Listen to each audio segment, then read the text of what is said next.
Sage Wanderer here, and welcome to Coffee Talk Tinfoil Hat Edition. So today we're talking about alien disclosure. Don. So unless you've been hiding under a rock somewhere, unless you live so far off grid you don't even have a radio, then you should probably be aware that there's been congressional hearings and testimony by 3 witnesses to the validity of UFOs. They're calling them something else now, but we're going to call them UFOs because we're old school. And they're talking about aliens. Alien disclosure. Don. Well, for the past couple of years, people involved in the UFO conspiracy theorist circles, and let's get something correct here. We are not conspiracists, which I've seen headlines calling us alien conspiracists. No, we have a theory that there's a conspiracy to keep all of this stuff secret, and apparently we were right. Everybody make a victory lap. We were right. Hashtag vindicated. Oh, I'm losing my tinfoil hat. I don't want the aliens reading my mind. This is silly, but I love my silly tinfoil hat. It's even got a little dipsy-do on the top there. A little tip of the tinfoil hat to Hecklefish over at Y-Files.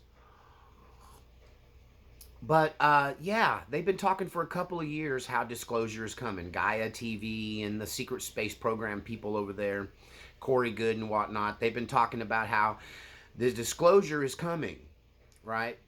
And it was, I don't know, just in the past few months that the Pentagon and NASA released video of unidentified flying objects that they call unidentified anomalous phenomenon. So they're calling them UAPs now. Why does phenomenon start with a P? I don't know. So, they've been talking about how this is inevitable, it's coming, inside sources are telling them, and they called this a soft disclosure. So, first round was them releasing video footage that they've been keeping secret from us. It's a conspiracy on their end, not our end. We're telling the truth over here, right? And we just have a theory, which is actually should be called conspiracy facts now. So we're not conspiracy theorists, we're conspiracy factists. I don't know. The fact is, there's been a conspiracy to cover this up, and according to these witnesses now, we got 3 witnesses that have been coming forth in congressional hearings and getting questioned and answering questions, and all 3 of them are high-ranking military officials. I think a couple of them are pilots that have talked about what they know is going on. I think one of the big revelations that came from these 3 witnesses is that there is, in fact, they have proof that there were alien alien biologics, that's what they're calling them. We'll just put it this way. There was alien bodies in some of these crashed crafts that they say that they have recovered. Let's see. Bob Lazar was right. Don. Alex Jones was right. Bob Lazar was right. They're all right. Right? We're all right. They got to quit making fun of us people with tinfoil hats on because we were right. So Bob Lazar, clear back in the 70s and 80s, said that there was a backwards engineering program at Groom Lake, or Area 51, S3 to be specific, area just south of there. And that they had been trying to recreate these flying saucers that they had salvaged or scavenged from the wreckage, technologies that have helped advance our civilization. And I will say this. Life in the world had changed very little since the fall of the Roman Empire.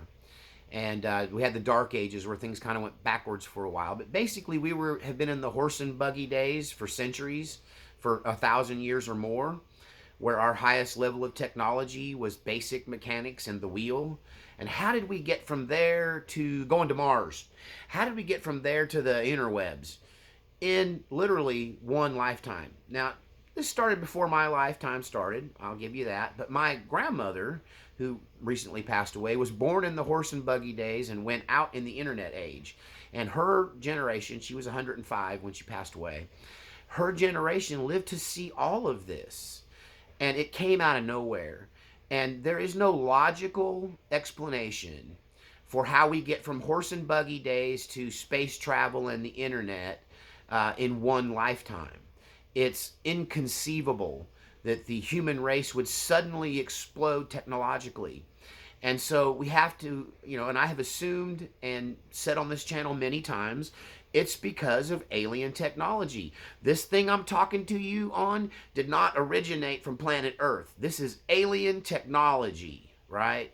Cell phones, the silicon computer chip, fiber optic cables, satellites, all of this are because we were able to backwards engineer this stuff that we found in these UFO or UAPs. I'm going to get that confused with something else. But yeah, they salvaged this technology and they backward engineered it. And if you believe some of the earlier whistleblowers who were called kooks and nuts and now we got these three legit guys testifying in front of Congress and everything's kind of being legitimized. But we had whistleblowers all along that were saying this was going on. Bob Lazar just being one of them. But another cat said that he not only knew about this, but he worked in the underground facility where a live alien by the name of J-Rod was being held captive. Actually, he was volunteering, but yet he was not allowed to leave. I don't... That's government for you. You're our guest. Don't move. You're not under arrest. You're just being detained. But anyway, so we've had a live alien. Alien bodies now. This is confirmed by these three whistleblowers before Congress that there have been alien remains, non-human biologics that have been recovered from these crashes. And many whistleblowers before have said, no, there were live ones too, and we've been talking to them. And then there's one of the oldest alien conspiracy theories, which is yet to be proven fact, but I think is probably fact. A lot of this stuff was theory is now becoming fact because people are finally telling the truth. One of the big things that came out of this hearing is that people have died keeping this secret, that people have been killed to keep this secret. So they're coming out with it now, and the question is, why? Why are they coming out with it now? If they've kept this secret for so long, if they marginalized all of us and made fun of our tinfoil hats, you better get your own. They're listening to your thoughts. Don't. They've been making fun of us, and I make fun of myself, but for decades, calling us kooks, nuts, and now suddenly they're coming out with this, and they're disclosing a secret that people have died over, and you got to ask yourself, why? Why now? What's going on that makes them need to do this now? And so I'm going to offer you the mother of all conspiracy theories. Actually, I call it a conspiracy hypothesis, because a theory suggests you have some proof, right? A fact is something you can reliably prove every time with evidence. A theory is something that is kind of like you have circumstantial evidence. And a hypothesis is just what we used to call down in Texas just BSing. It's just, it's like, what if? So we're going to play what if. And to answer the question, why now? Why disclosure now? Why is it important that this be disclosed at this point in history after they've gone through so much trouble and effort to keep it secret for so long?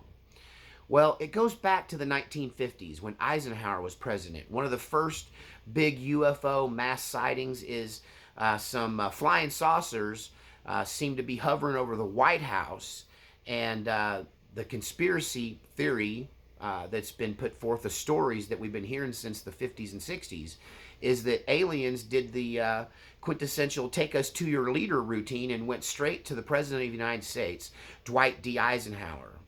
And that Eisenhower either, by some accounts, turned down the offer from one group of aliens in favor of another group of aliens,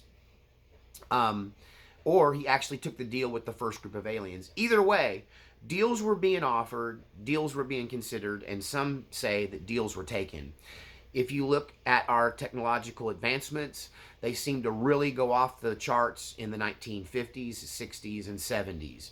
And by the time you get to 80s and 90s, the technological advancement is mind-boggling, to the point where I think it caused the change in lifestyle of the average human being on Earth, especially in America, changed so rapidly in my lifetime that it almost caused people to like lose sense with touch with reality. And maybe that's what's up with all of the millennial madness and the Gen X craziness, is that this technology has pulled people so far away from the natural human life of living in the country, taking care of animals, growing your own food. And we've so far removed from that reality, and the technology has isolated people to such a point that they've started having basically mental breakdowns, that there's really no resemblance between your average millennial or Gen Z. I said Gen X earlier, I meant Gen Z. The Gen Z or the millennial is so different from, say, the greatest generation, that they almost look like a different species of human, or they look like aliens compared to the cats that beat Hitler and took down Nazi Germany, right? That was almost a different species of human. And I really blame technology for this. So a deal was brokered. You know, there was a great, fun, silly movie starring Jim Belushi and Jack Ritter, John Ritter, back in the 80s. It was called Real Men, I think. And it was basically about the idea that a deal was being brokered with aliens. They were going to trade us a glass of water for either the cure of all diseases or for the big bomb. And there was this big civil war going on amongst the intelligence agencies in this film as to whether they were going to acquire the big bomb or the cure to all diseases, right? And some people wanted the big bomb, and they're like, screw the diseases, we need the big bomb. And I wonder if that wasn't some kind of soft disclosure from Hollywood, from the writers of that film clear back then, that at some point we were offered this technology, and or we were just backwards engineering it from the fallen saucers. Now, I find it hard to believe for some of this technology to just be backwards engineered. It seemed to all come so fast. Maybe with J-Rod's help, deciphering the technology, we were able to do it that way. But it's always been my suspicion that there's a treaty between us and the aliens. And then there was this teenage hacker, I don't know, 20 years or so back in England. His name escapes me right now. But he hacked into NASA and Pentagon computers. And he was able to uncover a document that talks about a secret space program. In it are lists of terrestrial and non-terrestrial officers and ships with names that we do not have any open record of existing in our U.S. Navy. And his assumption from reading this, that these weren't Navy ships on the ocean, but these were part of a secret space program, and these were our spaceships. So do we already have spaceships? Are we already in contact with the Federation of Planets, just like in Star Trek? Was Star Trek a soft disclosure? And I know I keep talking about movies and how movies that were considered fantasy are now becoming more and more real. It takes me back to the first UFO movie, which wasn't a movie, it wasn't a play, it was a radio play by a man, a genius, named Orson Welles. Orson Welles took a H.G. Wells. Isn't that funny? H.G. Wells and Orson Welles. I never made that connection. I wonder if they're related. Don't. His name is Orson Welles. I can't believe I never put that together before. But The War of the Worlds was a story of alien invasion. And Orson Welles, a radio actor, decided to do a radio play of this book. And he didn't tell anybody, really, that it was a radio play. And he presented it like a news broadcast. Well, in the very beginning, he said at the very entry of the live broadcast that this is a radio play, this is not the news. And then he went on to present it like it was happening in real time. And a lot of people didn't get the memo. And so there was mass panic in the street, thinking that what they were hearing on the radio was news broadcasts of an actual alien invasion. And people acted wackadoo. They got their guns. They started looting and rioting and shooting up in the air at random, and it caused a panic that was a pretty big deal at the time, and a lot of people felt duped and stupid for believing it, and a lot of people were mad, and but it seems to be that one of the conspiracy theories is that this is why the cover-up.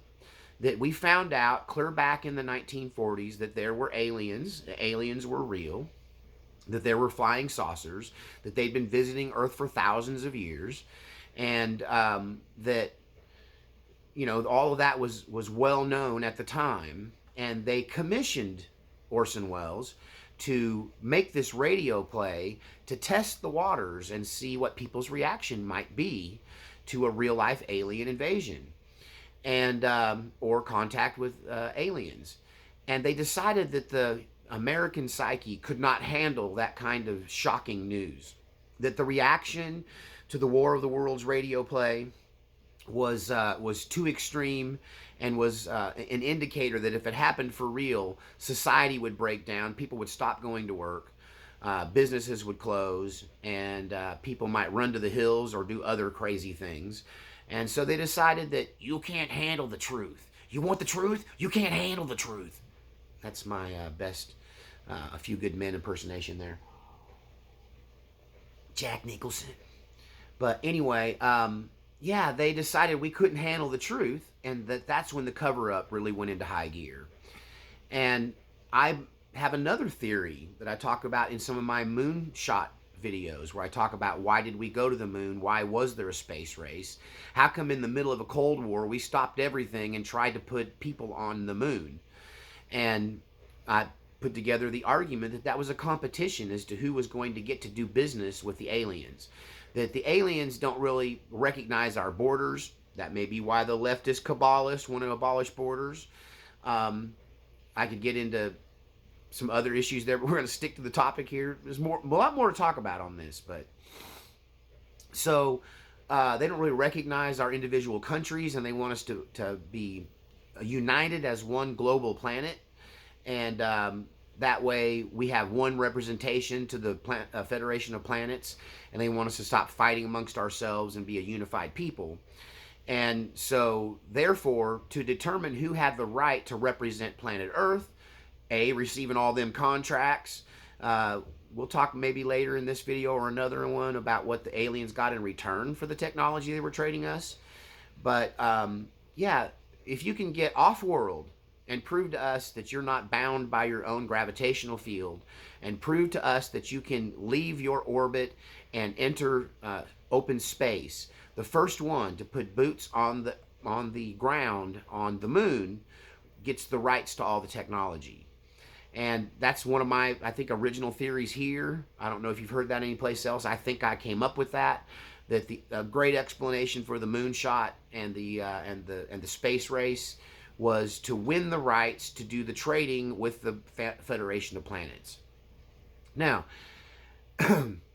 all of this stuff, why is it coming out now? I think it's coming out now because the aliens are tired of hiding. They want to be recognized. Maybe they want to be worshipped as gods. Dun, dun, dun. Book of Revelation.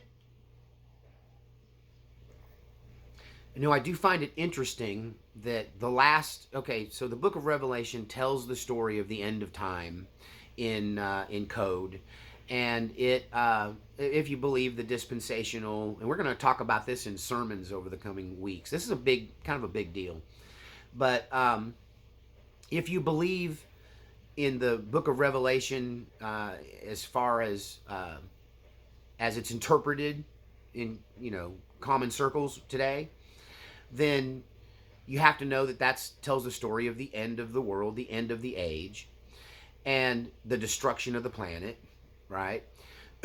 And so we have this same event happening in the book of Enoch, and in Genesis, where it talks about the sons of God came down upon and found the daughters of men beautiful and took them as wives, and the offspring were giants. And so the reason that many people believe the flood had to occur was because of the wickedness of these fallen angels who had infiltrated the earth and joined our society, right? And they had to be eliminated through a global flood and had to be driven off the earth. And that the ark of Noah's Ark was a way of preserving humanity and the animal life while not saving the aliens and forcing them off the planet or killing as many of them as they could, at least their offspring. And so, you've got that happening at the beginning of the Bible, and then at the end of the Bible, you've got the book of Revelation talking about these flying creatures that come out of the abyss, these demons roaming the street, a demonized character who takes over the whole earth and drives us into one world government, one world religion, without really telling us what the religion is. And other than the beast is somebody we should worship, right? And I could get into some deep discussion about Revelation and how it reflects against today's headlines and what's going on. And I'm telling you, it's ripe for a lot of speculation and what-ifing. But what if the world was destroyed the first time because these creatures came here uninvited and took over our planet? And you can see that chronicled in Greek mythology, where you've got these gods and titans, the sons of these gods with a little g, who came here and basically took over, demanded that we worship them, punished us if we were insolent or disobedient. And they don't seem at all like Jesus or God and their Father God in their nature. Their nature is pure narcissism and total control. Narcissists and total control. Kind of sounds like our government these days. Don't.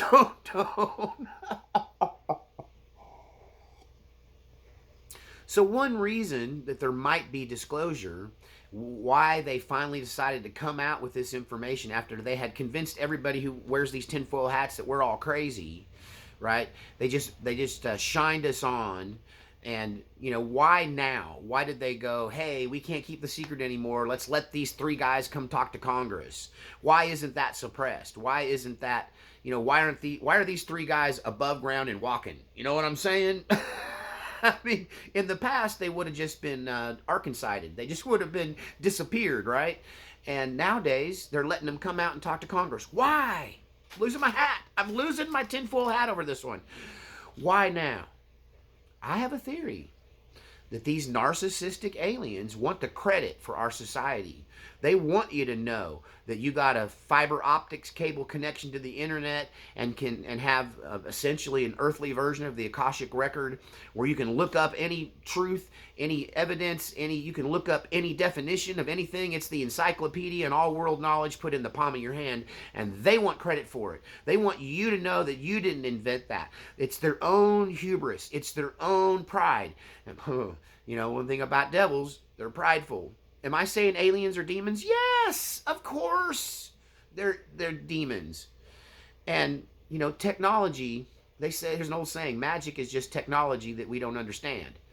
And so, yeah, I think that these gods, Thor, Zeus, Poseidon, they all had magical weapons, and they could shoot fireballs and mind control, telepathy, all of that, which is part of the alien abilities, apparently. And so they came here, and this is a soft conquer. They're conquering us softly. They're buying us off instead of killing us off. And they want some things, and one of them is recognition. They want us to worship them as gods. Book of Revelation, don't. So the last time this happened, in Genesis 6 and in the book of Enoch, God intervened in a very specific and crazy way. And the book of Revelation might very well be prophecy that describes when God has to intervene once again. And thank goodness this time we have Jesus as our intercessor. Jesus who got calluses on his feet from walking. Jesus who had hunger pangs. Jesus who sweat when it was hot and shivered when it was cold. He had the human experience, God incarnate, God in the flesh. And thank God that he sent his only begotten son Jesus down to this earth to experience our life and buy us some mercy and understanding, some grace. So, unlike the total destruction of the flood, a remnant of human beings who understand the law of love are going to be spared. And these invading demons, these invading aliens who have destroyed our peaceful, tribal, earth-based kind of chill lifestyle. I'm telling you, the Native Americans had it down. They was just fishing and hunting and sitting by the fire. We call that vacation nowadays, right? But we were dragged from our natural, God-given Garden of Eden kind of experience and pulled into this chaotic world of war and conflict and insanity that we now live in. And so God's going to intervene again, but this time Jesus is going to save more than an ark full, right? I mean, the rapture, the end times, the reaping of souls is spoken of, is a variation of the ark. So you got to ask yourself, this time will the ark be a spaceship? Don't. Is the rapture simply the Star Trek, the biblical equivalent of the Star Trek transporter? Or are we all just going to go and we're someplace else? A new Eden, a new planet, New Jerusalem? Is the city of New Jerusalem in the book of Revelation that descends back to earth a giant spaceship? Don't. You know, I hope I'm not rattling your cage too much, my fellow Christians. But I am asking you to open your mind and understand that these stories of the flood and before the flood, these stories of demons and angels and when the gods walked amongst us, have been passed down through the eons, and they, like the game of telephone, will get simplified or changed or altered in each telling, and that a flying saucer might very well look like like in Ezekiel, a wheel within a wheel. We know that Jesus was translated. He ascended to heaven. So did, I believe, Enoch. And Elijah was taken up in a fiery chariot, right? And removed and escaped death. So is this stuff technology we don't understand? And why would it mess with your sense of God to know that angels and demons might utilize technology? What was Jacob's ladder that he saw angels descending and ascending from? That's Old Testament there. Jacob's ladder, look it up. Was that some kind of teletransportation device, some kind of interdimensional door? You got to open your mind a little bit. You're not giving up the supremacy of God. You're not giving up the supernatural. You're just getting an explanation of how the nuts and bolts of the supernatural might actually work. And, of course, we know that spiritual things are real. We know that we know the power of prayer, for instance. We know that Jesus did miracle healings, that he raised someone from the dead, that he was able to affect the weather through the words that he said. And so there's a spiritual element to all of this, and there's a spiritual element to these alien stories as well. Their spaceships don't have steering wheels. They control them with their minds. And so I'm asking you to open your mind a little bit and think. I'm gonna leave you with a little teaser before we end the video. But where are these aliens coming from? One belief is that they're coming from other planets. That's why they call them extraterrestrials. Some believe that these spaceships are coming through dimensional portals from another dimension. And some people believe that they're coming from the hollow earth. Don't. It's so much to talk about, and I'm running out of time and coffee. But what if there was that some of these Atlanteans, some of these sons of God and their offspring have survived all of this time underground. Maybe that's what the Nords are, or the tall whites, the ones that live in the hollow earth, where apparently dinosaurs and woolly mammoths still exist. And I just, recently Y-Files did a thing on the hollow earth. And one of the things that blows me away is that I never really realized how much more space was inside the earth. In other words, if the earth were hollow, or even a portion of the earth were hollow, if just a little section of the earth was hollow inside, that there's way more space inside of the earth than there is on the earth's surface, right? It's just math. There's the earth's surface, if you spread it out, is much smaller than if you spread out the empty space inside of the earth if it were hollow. And so,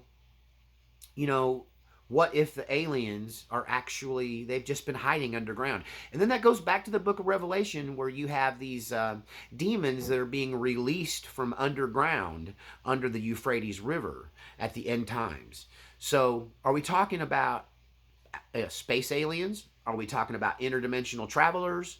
Are we talking about, how do you mention this, future humans coming back in time using this technology? Or are we talking about inner Earth? It makes me think of Admiral Byrd's diary, right? And Project High Jump. What's going on down there in Antarctica?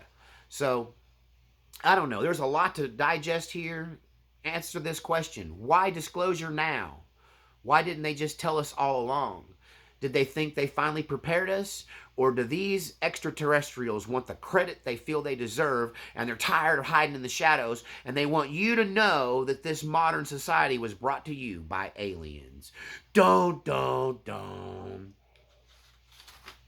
Taking my tinfoil hat off now.